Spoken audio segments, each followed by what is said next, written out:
Hello everyone, this side Saloni from संत कबीर विद्यापीठ। स्वागत है आपका हमारे प्लेटफॉर्म संत कबीर विद्यापीठ पे। जैसा कि हमारे जो ज्योग्राफी का क्लास चल रहा था, लगातार सिलेबस के अकॉर्डिंग हम चल रहे थे। अभी इसके पहले आपने देखा होगा कि नदियों के द्वारा बनाई गई स्थलाकृतियों के बारे में हमने पढ़ा, जिसमें हमने डेल्टा और एस्चुरी ये सब के बारे में भी अंतर सब कुछ बहुत अच्छे से क्लियरली समझा। जिसने भी पिछली क्लास अटेंड नहीं की होगी, पहले उसको जाकर के आप देख लें। आने वाली क्लासेस में भी हम पवन के द्वारा निर्मित स्थलाकृतियों के साथ साथ भूमिगत जल या कार्स्ट के से जो भी स्थलाकृतियां बनती हैं, वो सारी बातें भी हम अपने आने वाली क्लासेस में कवर करने वाले हैं। लेकिन अगर हम आज की बात करें तो आज के क्लास में हम ये कवर करेंगे कि हिमानी के द्वारा ऐसी कौन कौन सी स्थलाकृतियां बनती हैं। वैसे तो हिमानी जो है, यानी कि जो बर्फ की नदी है, उसी को हिमानी एक तरह से बोलते हैं। उनका जो क्षेत्र है वो दो ही जगह है, एक ऊंचे पर्वतीय क्षेत्रों में, एक और दूसरा ध्रुवीय क्षेत्रों में। नदी के समान ही ये भी प्रवाहित होता है और इसी को हम हिमनद, हिमानी या हिम कहते हैं। नदियों की तरह ये भी कई प्रकार के कार्यों में संलग्न रहती हैं। जैसे कि नदियां भी अपर्दन करती हैं, तो ये भी अपर्दन करते हैं। नदियां भी जिस प्रकार से बहुत सारे कंकड़ पत्थर ये सभी चीजों को एक स्थान से लेकर के दूसरे स्थान पर लेकर के जाती हैं, यानी कि ट्रांसपोर्ट का भी एक तरह से काम करती है। तो उसी प्रकार से ये भी काम करता है। और अगर हम बात करें तो जैसे नदियां बह करके अपने साथ कंकड़ पत्थर, छोटे छोटे कण लेकर के जाती हैं और उनको एक स्थान पर गिरा देती हैं, उसी प्रकार से हिमानी भी ये कार्य करती है। हिमानी अपर्दन का कार्य कई तरह से संपादित करती है, जैसे कि उत्पाटन। जब हिमानी अपने मार्ग से गुरुत्वाकर्षण बल या फिर हिमानी दबाव के कारण प्रवाहित होती है, तो इस स्थिति में अगर कठोर चट्टान मिल जाती है तो फिर क्या होता है, फिर उसे हिमानी उखाड़ करके फेंक डालती है। तो उस क्रिया को उत्पाटन कहते हैं। मुझे लगता है कि आपको उत्पाटन की क्रिया समझ में आ गई होगी। ये हम समझ रहे हैं कि हिमानी के द्वारा अपर्दन किस प्रकार से किया जाता है। तो पहला प्रकार आपने समझ लिया, उत्पाटन। इसी क्रम में हिमानी के द्वारा तुषार अपर्दन भी किया जाता है, जब ऊंचे पर्वतीय क्षेत्रों में या ध्रुवीय क्षेत्रों में स्थित चट्टानों के संधि और दरारों में जल जमकर हिम के रूप में बदल जाता है। ऐसा देखने को मिलता है कि जब भी कोई चट्टान है, उसमें जब दरार उत्पन्न हो जाती है, तो अगर उसमें दरार में कभी पानी जम जाता है और बर्फ के रूप में बदल जाता है, तो हिम के आयतन बढ़ने से चट्टान के ऊपर दबाव बल बहुत अधिक कार्य करने लगता है और चट्टानें कमजोर होकर के टूटने लगती हैं। इसे ही तुषार अपर्दन के नाम से जाना जाता है।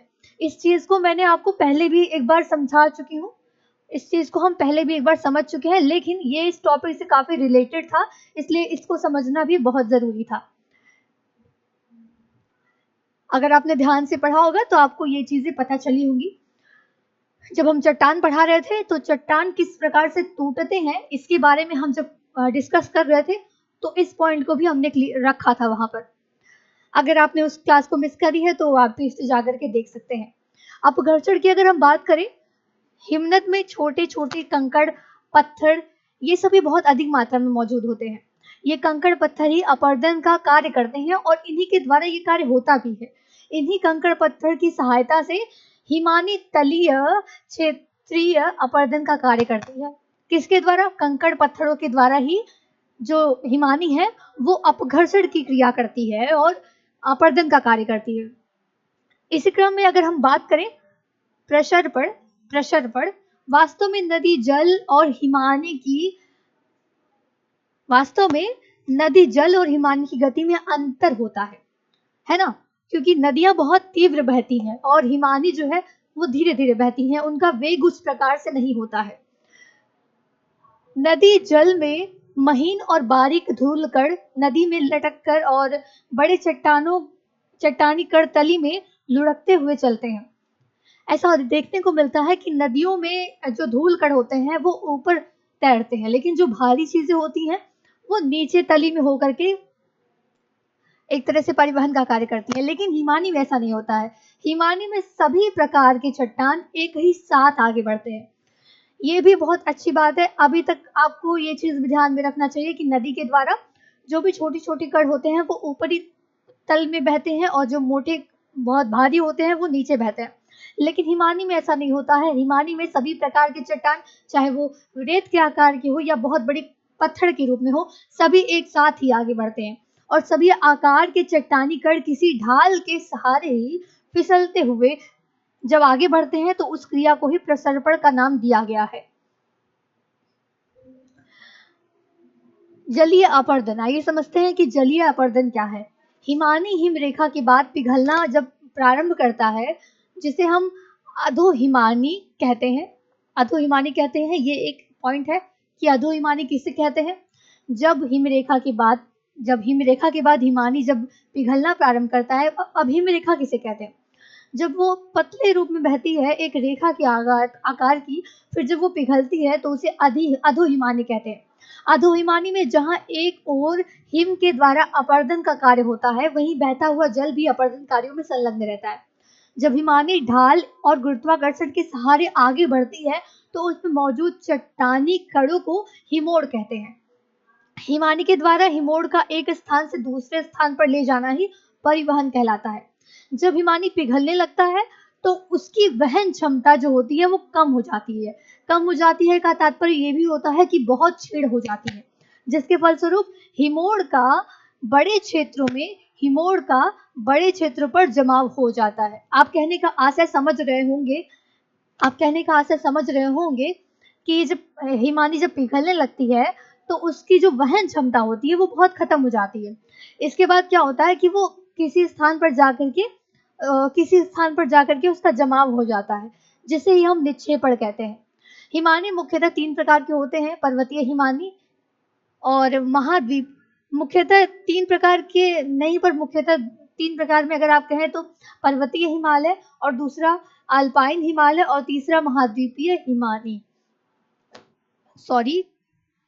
पर्वतीय हिमानी, अल्पाइन हिमानी और महाद्वीपीय हिमानी, ये 3 प्रकार के हिमानी होते हैं और इन्हीं के द्वारा स्थलाकृतियों का निर्माण होता है। अगर हम बात करें पर्वतीय हिमानी का तो उसके उदाहरण के रूप में हिमालय पर्वत, आल्प्स पर्वत, रॉकी और एंडीज पर्वत के जो ऊपरी भाग होते हैं वहां पे बहुत मात्रा में ये पाए जाते हैं। इसी प्रकार पर्वतीय हिमानी में गुरुत्वाकर्षण बल के कारण बर्फ ऊपर से नीचे की ओर आने की प्रवृत्ति रखते हैं। महाद्वीपीय हिमानी का प्रमाण ध्रुवीय क्षेत्रों में देखने को मिलता है। महाद्वीपीय हिमानी में हिम का प्रवाह बहुत ही मंद होता है। जो महाद्वीपीय हिमानी है, क्योंकि उनको पर्याप्त ढाल नहीं मिल रहा होता है, इसलिए उनका जो प्रवाह होता है वो बहुत ही कम होता है। पर्वतीय हिमानी का प्रमाण पेंटागोनिया के पठार पर मिलता है, क्योंकि एंडीज पर्वत के पदीय भाग में जो एंडीय पर्वत का जो अंतिम छोर है उस स्थान में स्थित होने के कारण इसे प्रायद्वीपीय हिमानी कहते हैं। आप समझ पा रहे होंगे प्रायद्वीपीय हिमानी और पर्वतीय हिमानी और महाद्वीपीय हिमानी में क्या क्या अंतर होता है, ये बातें आप समझ चुके होंगे।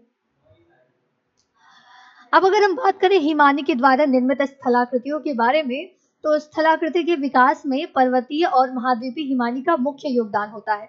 यानी कि कहने का मतलब ये है कि पर्वतीय हिमानी और महाद्वीपीय हिमानी यही 2 ऐसी हिमानियां हैं जो स्थलाकृतियां में बहुत बड़ा योगदान निभाती हैं। अब बात करते हैं स्थलाकृति, यानी कि जो हमारी यू आकार की घाटी है उसी में लटकती हुई घाटी को भी हम ऐड करेंगे। जब पर्वतीय हिमानी के द्वारा निर्मित एक अपरदित ये जो है यू आकार की घाटी, ये पर्वतीय हिमानी के द्वारा निर्मित एक अपरदित स्थलाकृति है।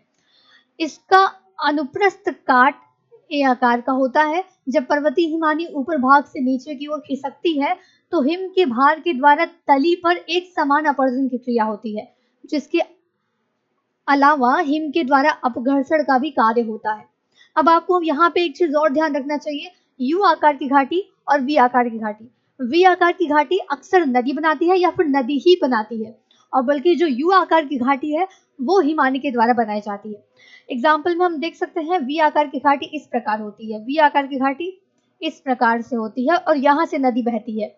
और यू आकार की घाटी की अगर हम बात करें तो यू आकार की घाटी इस प्रकार से होती है, यू आकार की घाटी, जिसके द्वारा हिमानी के द्वारा ये बनाया जाता है। तो उम्मीद है कि आप इस स्थलाकृतियों के बारे में समझ पा रहे होंगे कि ये स्थलाकृतियां हैं क्या और किस प्रकार से ये काम करती हैं। अब बात करें कि जब भी कोई मुख्य हिमानी में सहायक हिमानी मिलती है तो उसमें भी छोटी यू आकार की घाटी विकसित होती है। लेकिन कभी कभी ऐसा होता है कि जहां पर ये मिल रही होती हैं वहां पर मुख्य हिमानी की तुलना में सहायक हिमानी की तली ऊपर भाग में लटकता हुआ दिखाई देता है। अगर मान लो ये कोई स्थान है जहां पर हिमानी बह रही है और यहाँ कोई पर्वत पठार है और फिर यहाँ से हिमानी बहती हुई दूसरी वाली जो सहायक है इसकी, जो इस वाली की सहायक है, वो इस प्रकार जब आकर के मिलेगी तो ये लटकती हुई प्रतीत होती है, क्योंकि वो तो बर्फ का जमावड़ा है तो लटकता हुआ प्रतीत होता है। इसी को ही लटकती हुई घाटी के नाम से जाना जाता है। इसी को लटकती हुई घाटी के नाम से जाना जाता है। अब बात करें अगली स्थलाकृति जो है वो हिमगह्वर कहलाती है। जब पर्वतीय हिमानी के द्वारा निर्मित ये जो होती है ये पर्वतीय हिमानी के द्वारा निर्मित एक अपर्दित स्थलाकृति है। इसका आकार एक आराम कुर्सी के समान होता है। अगर इट्स अभी समझ लेते हैं, फिर हम अभी फिगर बना देते हैं। इसका आकार एक आराम कुर्सी के समान होता है। इसका निर्माण पर्वत पदीय क्षेत्रों में होता है। ये बात आपको ध्यान में रखना है कि इसका निर्माण कहाँ पे होता है, पर्वत पदीय क्षेत्रों में होता है। क्योंकि जब ऊंचाई वाले क्षेत्रों से बर्फ नीचे गिरती है तो हिम दबाव के कारण भूपटल का कुछ भाग अपर्दित हो जाता है और अपर्दन से आराम कुर्सी के समान गर्त का निर्माण होता है। इसे ही हिमगह्वर कहते हैं। अब मान लीजिए ये कोई एक पर्वत है और यहाँ पर हिम बह रही है। ये तो था पहला फिगर। लेकिन धीरे धीरे ये जब बहेगी तो ये भी तो अपर्दन का कार्य करेगी। जैसे नदी करती है, जैसे पवन करता है, वैसे ये भी अपर्दन का कार्य करेगी। तो इसका अपर्दन ये इस प्रकार करेगी कि ये धीरे धीरे इस पर्वत को ही इस प्रकार से काट डालती है कि ये एक कुर्सी के समान प्रतीत होता है। ये लगता है कि एक कुर्सी है। इस प्रकार से इस पर्वत का निर्माण हो जाता है और फिर हिमानी इस प्रकार बह रही होती है। इस प्रकार फिर हिमानी बह रही होती है। तो यहाँ पे जो ये गर्त बनता है उसी गर्त को हिमगह्वर के नाम से जाना जाता है। उम्मीद है कि आप समझ पा रहे होंगे कि हिमगह्वर क्या होता है। इसी क्रम में एडेट के बारे में भी जानना एक जरूरी होता है। जब किसी पर्वत के दोनों ढालों पर श्रृंखलाबद्ध अनेक सर्क का विकास हो जाए, साथ ही साथ बहुत सारे समय अंतराल के बाद दोनों ढालों पर विकसित सर्क आपस में मिल जाते हैं, तो ऐसी स्थिति में पहाड़ी के आर पार अनुप्रस्थ घाटी का निर्माण हो जाता है। इन्हीं अनुप्रस्थ घाटियों को एडेट कहते हैं। अगर हम इसको फिगर में बताएं तो ये एक पहाड़ है, ये दूसरा पहाड़ है। जब किसी पर्वत के दोनों ढालों पर श्रृंखलाबद्ध अनेक सर्क का विकास हो जाता है, धीरे धीरे हिमनद के द्वारा यहाँ पर और इसके इस साइड दोनों साइड अपर्दन का कार्य कर दिया जाता है। तो ये जो बचा हुआ भाग होता है ये सर्क कहलाता है। और फिर सर्क के जब दोनों ढालों पर विकसित सर्क जब आपस में मिल जाते हैं, तब वही सर्क जो आपस में मिल जाते हैं तो उनसे जो घाटियों का निर्माण होता है वही एरेट कहलाता है। अब बात करते हैं अनुवर्ती सोपान। ये एक सीढ़ीनुमा स्थलाकृति है। यह पर्वतीय हिमानी की लंबवत घाटी है, अर्थात जब पर्वतीय हिमानी जब समुद्र तट पर आएगी और उसके द्वारा जब बहुत सारे अपर्दित चीजों को फेंका जाएगा, जैसे नदियां डेल्टा बनाती हैं, उसी प्रकार से जब समुद्र में मिलना प्रारंभ करती है तो ये सीढ़ीनुमा आकृति बनाती है। लेकिन ये जो है इसके उत्पत्ति के विषय में, इसकी संरचना के विषय में कई सारे विचार प्रदान किए गए हैं, जिसमें पहला विचार इस प्रकार से है कि जब हिमानी के मार्ग में कठोर और लंबवत चट्टानें मिल जाती हैं तो हिमानी उसे अपर्दन नहीं कर पाती है और इसी कारण से वो सीढ़ीनुमा स्थलाकृति का विकास हो जाती है। दूसरी विचारधारा ये कहती है कि जब कोई मुख्य हिमानी से आकार सहायक हिमानी मिलती है तो उस परिस्थिति में हिमानी का मात्रा बढ़ जाने के कारण संगम स्थल से आगे तलीय अपरदन और अधिक बढ़ जाता है। कहने का मतलब यह है कि जब दो हिमानियां आपस में मिलती हैं, फिर उनका जो अपरदन करने की क्षमता है वो और अधिक बढ़ जाती है। और उसके फिर बाद जब एक सहायक और नदी मिल जाती है, सहायक हिमानी मिल जाती है, फिर उसके बाद दोबारा उनके द्वारा अपरदन की क्रिया करना और सहज हो जाता है। इससे जो स्थलाकृति का निर्माण होता है वो एक सीढ़ी नुमा होता है। ये दूसरी विचारधारा के अनुसार है। अगर हम बात करें तीसरी विचारधारा, तो ऐसी सोपानीकृत अनुवर्ती घाटी का विकास भूतल उत्थान और धसाव के कारण भी हो सकता है। ये तीसरी विचारधारा इस प्रकार से कहती है कि मान लीजिए कोई स्थान है, वहां पर जो भूपटल है वही इस प्रकार वही इस प्रकार स्थापित हो जाए कि वो सीढ़ी नुमा बन जाए हिमानी के द्वारा।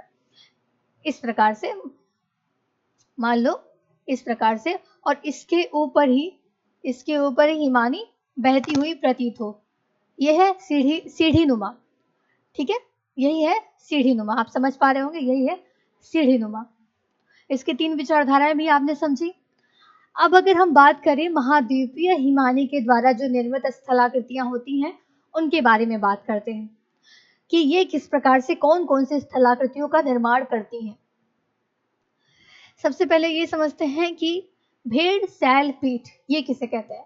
जब किसी महाद्वीपीय हिमानी के मध्य कठोर चट्टान की पहाड़ी मिल जाती है, तो हिमानी अपना मार्ग ना बदल करके उसी कठोर चट्टान के ऊपर चढ़ जाती है, और फिर चढ़ने की प्रवृत्ति तो वो रखती है, लेकिन दिक्कत कहाँ आती है, वो जब वापस उतरती है तो इस प्रकार से वो अपघर्षण कर देती है कि वो जो पहाड़ वो इस प्रकार से टूट जाता है ना कि उबड़ खाबड़ दिखने लगता है।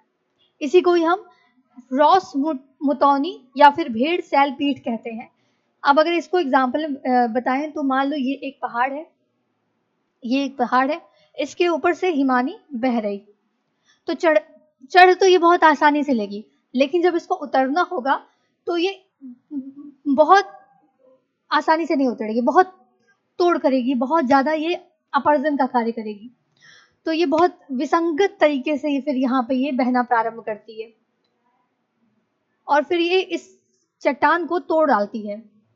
इस चट्टान को ये तोड़ डालती है इस प्रकार से, इसको इस प्रकार से तोड़ती है कि ये ऐसे ऐसे टूट जाता है। ये आप देख सकते हैं इमेज में कि मान लो यहाँ तो वो बहुत आसानी से चढ़ी, लेकिन यहाँ पे वो इस प्रकार से उस पर्वत को ही तोड़ देती है। फिर जो ये जो स्थलाकृति का निर्माण होता है पहाड़ पर, यही कहलाता है भेड़ सैल पीठ। उम्मीद है कि आप इसको भी समझे होंगे। आइए जानते हैं फियोर्ड क्या होता है। यह भी हिमानी के द्वारा निर्मित एक अपर्दित स्थलाकृति है। इसका निर्माण महाद्वीपीय और पर्वतीय दोनों हिमानी से होता है। फियोर्ड का निर्माण प्रायः समुद्र तलीय क्षेत्रों में होता है, क्योंकि जब पर्वतीय और महाद्वीपीय हिमानी समुद्र में उतरती है, ये चीज भी आपको ध्यान रखना है कि ये कहाँ पे बनती है, जब हिमानी समुद्र तल के पास होती है।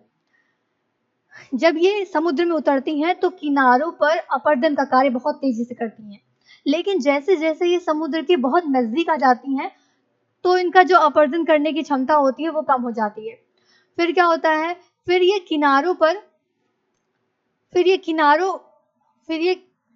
किनारों में अधिक गहरी हो जाती हैं और समुद्र की ओर जाने पर उनकी गहराई घटते चली जाती है। यानी कि मान लो ये इस प्रकार से हिमानी बह रही है और यहाँ पे समुद्र का एरिया है, ये मान लो ये समुद्र का एरिया है। तो जब ये बहना आती है तो यहीं पर ये छोड़ना प्रारंभ कर देती है अपने जो भी कंकड़ पत्थर या फिर जो भी अपने साथ लेकर के ये चल रही होती है, उसको यहीं पर ये छोड़ना प्रारंभ कर देती है। लेकिन फिर ये इसकी क्षमता ढोने की खत्म हो जाती है एकदम। इसके बाद ये बिल्कुल कुछ ढो ही नहीं सकती है। फिर ये सब गिरा देती है यहीं पर और वापस से यहाँ पर चलना समुद्र की ओर मिल जाती है। तो यही जो जहाँ पे इसकी गहराई घट जाती है, यहाँ पे इसकी गहराई घट चुकी है और यहाँ इसकी गहराई बढ़ी हुई है। कहने का तात्पर्य यही है, यही स्थलाकृति जो होती है वो फियोर्ड के नाम से जानी जाती है। हिमानी के द्वारा निक्षेपित भी कई सारी आकृतियां बनाई जाती हैं, कई सारी स्थलाकृतियां भी बनाई जाती हैं। इसमें बहुत सारे हैं जो बहुत प्रमुख होते हैं। अपरदन का कार्य जो करते हैं, जिसमें अपरदन में आप जानते हैं कि पवन के द्वारा, नदी के द्वारा अपरदन का कार्य किया जाता है, उसी में हिमानी भी कई प्रकार के निक्षेपक की स्थलाकृतियां बनाती हैं। आइए जानते हैं कि वो कौन कौन सी है। हिमानी अपरदन से बोल्डर क्ले का विकास होता है, लेकिन जब हिमानी के बोल्डर क्ले का विकास होता है जिनका स्तरीकरण संभव नहीं हो पाता है, उससे विकसित स्थलाकृति को अस्तरित स्थलाकृति कहते हैं। उम्मीद है कि आप समझ पा रहे होंगे। मान लो जब हिमानी अपरदन कर रही है तो वो इस प्रकार से करती है कि उसका स्तरीकरण उसका उस प्रकार से नहीं हो पाता है जिस प्रकार से नदी के द्वारा होता है। ठीक है, जिस प्रकार से नदी के द्वारा होता है। लेकिन जब हिमानी के मलबे आपस में चूना पत्थर, क्ले, गाद, ये सभी आपस में जब एक दूसरे से जुड़ जाते हैं तो स्तरित स्थलाकृति का विकास हो जाता है। हाँ, जब हिमानी के अंदर चूना पत्थर, क्ले, गाद ये सभी जब मिलते हैं तो स्तरित स्थलाकृति का विकास हो जाता है। अब अगर हम बात करें अस्तरित स्थलाकृति का विकास, तो ये हिमरेखा के द्वारा मुख्यतः ज्यादा मात्रा में किया जाता है। अगर हम कहें तो हिमरेखा ऐसी रेखा होती है जहां से बर्फ पिघलकर हिम के साथ साथ पानी में भी, मतलब हिम के साथ साथ वो पानी के रूप में भी बहना शुरू कर देता है। अब अगर हम अस्तरित स्थलाकृति के बारे में बात करें तो जब हिमानी अपने घाटी मार्ग से आगे की ओर बढ़ती है तो बड़े पैमाने पर बहुत सारे कंकड़, पत्थर, रेत ये सभी लेके जाती है और प्रवाहित करते हुए जाती है। जब हिमोड़ का जमाव तली भाग में होता है तो उसे हम तलीय हिमोड़ कहते हैं, लेकिन जब उसका जमाव किनारों पर होता है तो उसे पार्श्व हिमोड़ कहते हैं। अगर आपसे कोई पूछे जलोढ़ और हिमोड़ में क्या अंतर होता है, जलोढ़ अक्सर नदी के द्वारा किया जाता है और हिमोड़ हिमानी के द्वारा किया जाता है। जब दो हिमानी के मिलन से बिंदु पर हिमोड़ का जमाव एक बिंदु पर जब होता है तो उसे मध्य हिमोड़ कहते हैं। मान लो ये एक पहाड़ है, ये दूसरा पहाड़ है। अब यहां से एक हिमानी बहते हुए आ रही है और ये दूसरी हिमानी बहते हुए आ रही है। यहाँ पे एक बिंदु पर इनका मिलना हो गया और इसके बाद जो ये हिमानी बन के बहती है उसी को हम अंतिम हिमानी के रूप में जानते हैं। स्तरित स्थलाकृति जो होती है उसके बारे में भी कुछ जानकारी ले लेते हैं। अभी तक हम अस्तरित स्थलाकृति के बारे में पढ़े, जाने कि ये क्या होता है। उसी क्रम में स्तरित स्थलाकृति के बारे में अगर बात करें तो इसका निर्माण हिमरेखा की वजह से ज्यादातर होता है। ऐसी स्थलाकृति में बोल्डर, क्ले और अन्य चट्टानें जो होती हैं वो एक दूसरे से जुड़ जाती हैं। जब हिमरेखा के बाहर बर्फ पिघलना प्रारंभ होता है तो हिम के द्वारा लाए गए हिमोड़ और क्ले का निक्षेपण बड़े क्षेत्र में किया जाता है और बहुत बड़ी अवक्षेप मैदान का निर्माण होता है। तो ये स्तरित स्थलाकृति का एक प्रमुख है कि अवक्षेप मैदान बहुत अधिक मात्रा में बनाया जाता है। हिमरेखा के बाहर जब बर्फ पिघलने लगती है तो नदी के समान ही ये कई शाखाओं में बट करके हिमजल जो होता है वो उपसरिताओं में बहने लगता है। यानी कि मान लीजिए आप कि कोई हिमरेखा बह रही है और जब ये पिघलना स्टार्ट करती है तो ये भी नदी के समान ही जैसे नदी कई सारे में बट जाती है, आकर के एक बार नदी मान लो बट जाती है, उसी प्रकार से ये भी पिघलने के बाद बट जाती हैं। तो उम्मीद है कि आपको समझ में आया होगा आज की क्लास कि हिमानी के द्वारा कौन कौन सी स्थलाकृतियां बनती हैं। आगे आने वाली क्लासेस में पवन के द्वारा बनाई गई स्थलाकृतियों के बारे में हम बहुत ही अच्छे से अध्ययन करेंगे विथ इमेज के साथ। इमेज लगा करके आपको समझाया जाएगा कि कौन कौन सी स्थलाकृतियां किस प्रकार से दिखती हैं, ये भी आप जानने को पाएंगे। तब तक के लिए बने रहिए संत कबीर विद्यापीठ के YouTube चैनल के साथ और सभी वीडियो लगातार देखते रहिए, ये आपके लिए बहुत ही ज्यादा यूजफुल है। Thank you.